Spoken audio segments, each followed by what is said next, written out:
Hello, my name is Rob Karlmark, and I'm a meteorologist here at ABC 10 in Northern California. Now, I'm going to cover a couple issues up and down the state. It's mostly Northern California, which is my primary focus, but I want to start in the southern end of the San Joaquin Valley because this is such a big story. And let me just be blunt about this up front.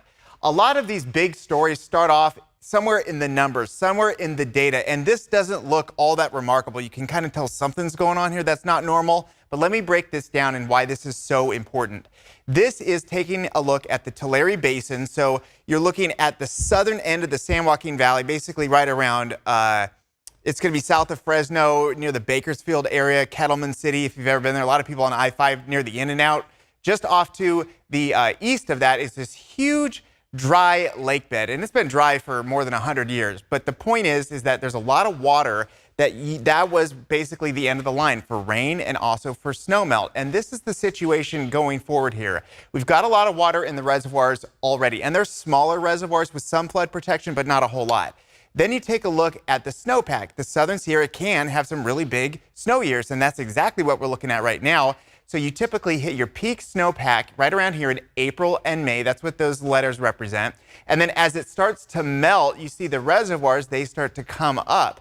And then they start to go down as we use more water and you get evaporation and everything else in the long, hot, and always dry summer here in California.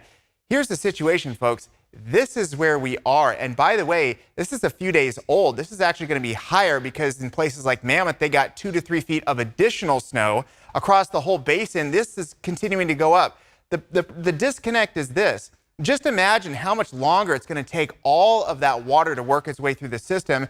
And at that point, there's really nowhere for the water to go. And I'm not saying this lightly. This is just a basic problem of the lay of the land.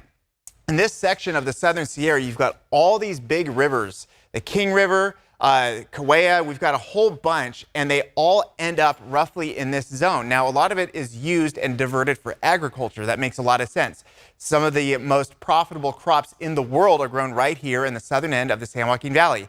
This area that I've circled in red looks different than the other ones, right? Well, this is the old Tulare Lake Basin, which was drained years and years and years ago and turned into very profitable ag land. They grow a lot of tomatoes here. They grow a lot of cotton. They grow a lot of other crops. There's also huge dairies there as well.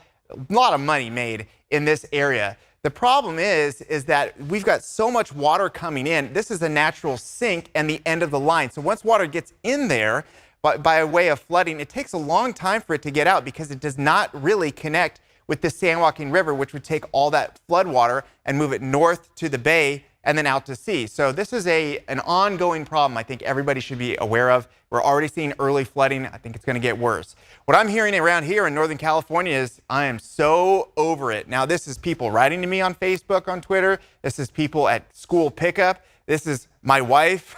This is everybody. And we get it. You're not supposed to say too much rain or too much snow in California. You're just not supposed to say it. But we're at that point with the drought essentially gone that anything extra is just going to prolong and delay a lot of things that we're used to, like drying out and warming up this time of year. Also life events like school practices for sports and other things. And then also the weekends have been very busy with storms. This weekend, though, we're looking at dry and sunny weather.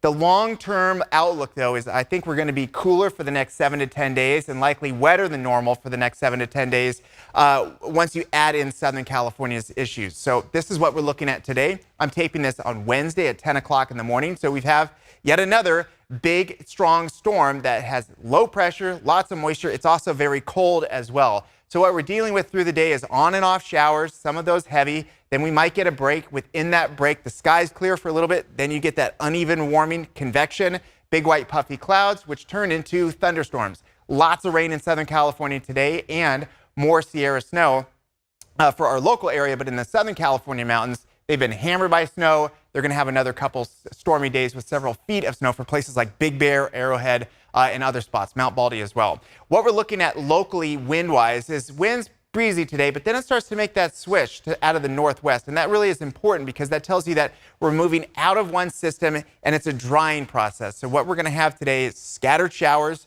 a few thunderstorms. The threat there is going to be rain, lightning, Hail, I would say in some cases accumulating hail. That's where it looks like snow because it blankets everything. But if some of these thunderstorms get stalled out as they're hailing, that could be an issue that we'll see in some select spots. You never know where, but somewhere within our local area. And then the snow, which is going to add in another foot of additional snow to what they've seen yesterday, which is right around 1 foot to 2 feet. So it's just incredible. Now resorts are shooting past 700 inches.